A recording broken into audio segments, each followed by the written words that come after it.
people don't understand, like, the opportunity that you have between now and when what I'm about to describe hits is running out.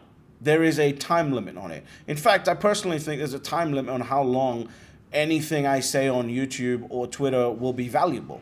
I don't think I'll be around within 5 to 7 years. I don't think there'll be any point, because it will be over for the average person. That's why I'm trying to be as aggressive as possible to get this message out there. In order for me to do that, I need you to subscribe. If you haven't subscribed yet, you're hurting the mission here. Please do that, because the faster you subscribe, the faster the algorithm realizes that this information needs to get out to people, and it pushes it in front of them. So please do that if you haven't already. Most people don't understand how the purchasing of prime assets work. Most people can comprehend how the purchasing of a random house works, right? Like a random single family home. Most people can get their head around how that actually works. But they cannot get their head around how the selling process or the buying process of a prime piece of real estate works. And I'm talking about like a beachfront property in Malibu, or an apartment at One Hyde Park in London, or whatever these special buildings are around the world in your city that everyone wants to be at, like being at the Trump Tower in New York, for example, right? That's a prime piece of property. So, most people don't understand these things because they've never been privy to these things, and therefore they will never understand what will happen to Bitcoin soon enough.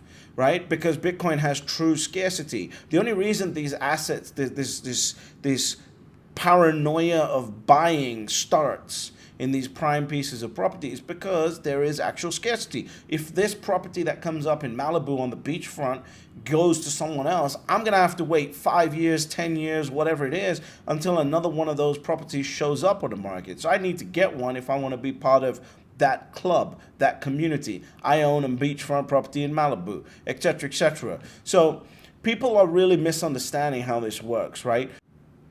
And when you're selling a prime piece of property, you're really playing to the ego of the buyer.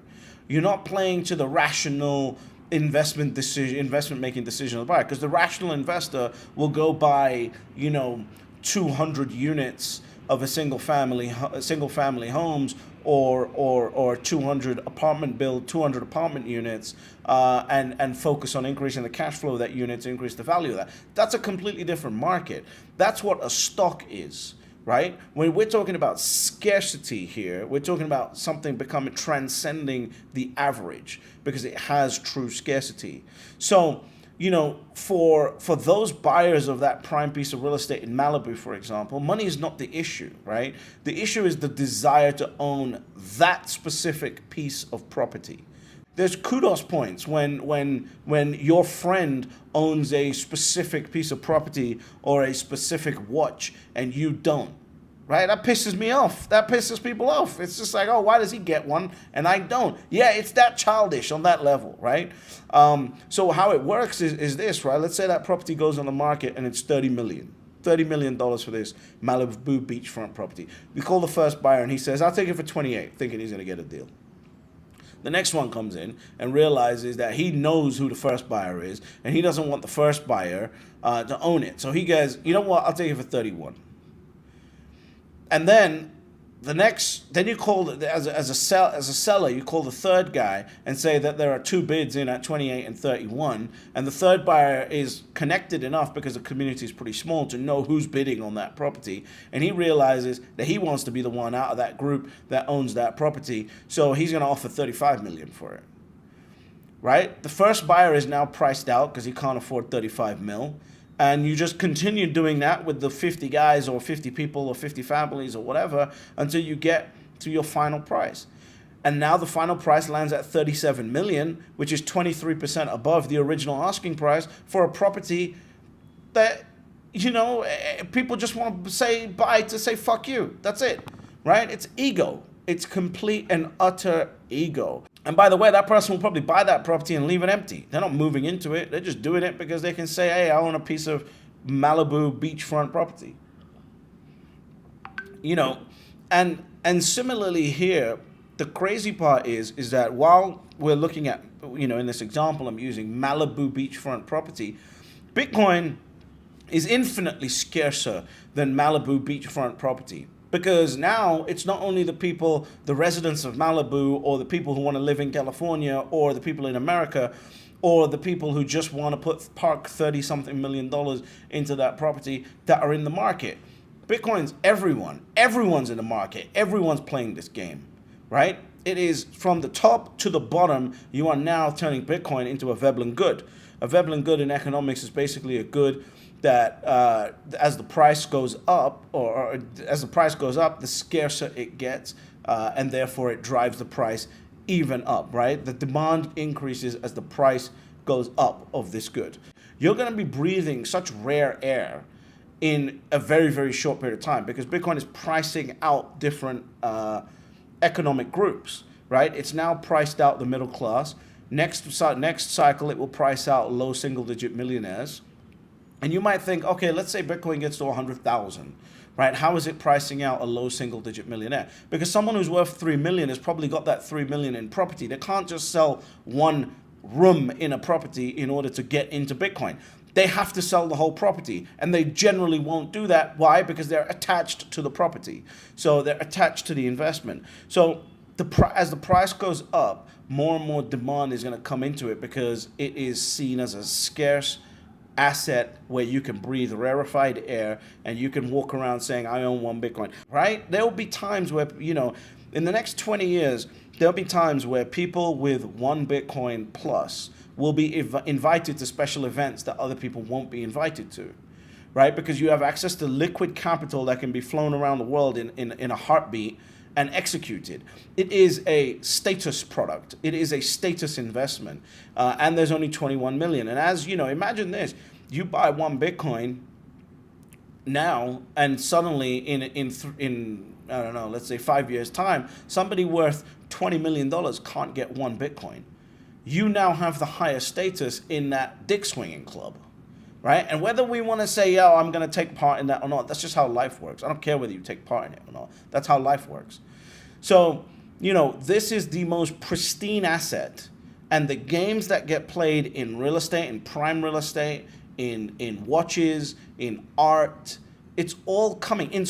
This is a sport for rich people. It's not even like, it's not even about the asset. It's just a sport. Like walking around saying, I own 1 Bitcoin, or I own 100 Bitcoin, or I own 1,000 Bitcoin. Imagine this right now. I can make this relatable right now. Imagine you walk into a room and someone says, oh yeah, I own 1,000 Bitcoin. Your perception of that person changes. That's exactly what will happen to people that say, I own 1 Bitcoin, because the price, they're about to be priced out. Millionaires, multi-millionaires are about to be priced out in the next 5 to 10 years. The more the price goes up, the more I want to own it. I need to own it, because this is how the ego drives wealthy people, right? And of course, it's to do with the fact that Bitcoin is a great investment, but they don't need that. They're already rich. These people are already rich. It's not like Warren Buffett sitting around going, I need to get into Bitcoin at $1 million because I need to get rich. That's the mindset right now. I'm talking about these people. There is the desire to protect their wealth. There is the desire to say fuck you to the other rich people around them. And those two desires are the main driving forces of what's going to drive the price from this point as soon as an ETF is approved. They will say, I need to own 1 Bitcoin because when I walk into a party or a dinner party or this, that, and the other, I'm the only one with 1 Bitcoin. I know this sounds crazy to you guys that are listening. I know it sounds all douchebaggery. And when I was younger, I thought it was the same thing. But now it's not, because when I walk into a room full of my friends that collect Patek Philippe's, and one of the guys has got a specific watch, everyone else is like, shit, I want that watch. I want that watch, right? So this is how the Hunger Games start. And it's always better to have an investment that is truly scarce.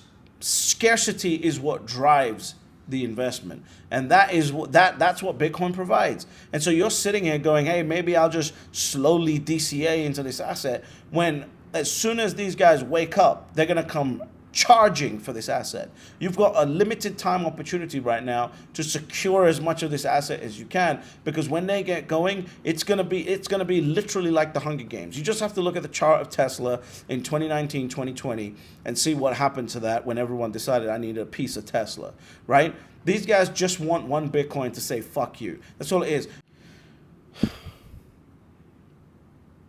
You have one chance. One chance, because it's actually scarce. And understand how the ego games work and take some fucking action. If you don't, not only will you regret it, if you plan on having a next generation, they'll regret it. And if they plan on having a next generation, they'll regret it. It's not like we're gonna get a Bitcoin every generation. This is a once in a species opportunity to own the single hardest asset humanity has ever created. Take this seriously, because the Hunger Games, the animal instinct of the wealthy, is about to flood into this market. And despite that, there are still only 3 rules to Bitcoin. Step number 1, you buy Bitcoin. Step number 2, shut the fuck up. And step number 3, you get fabulously wealthy.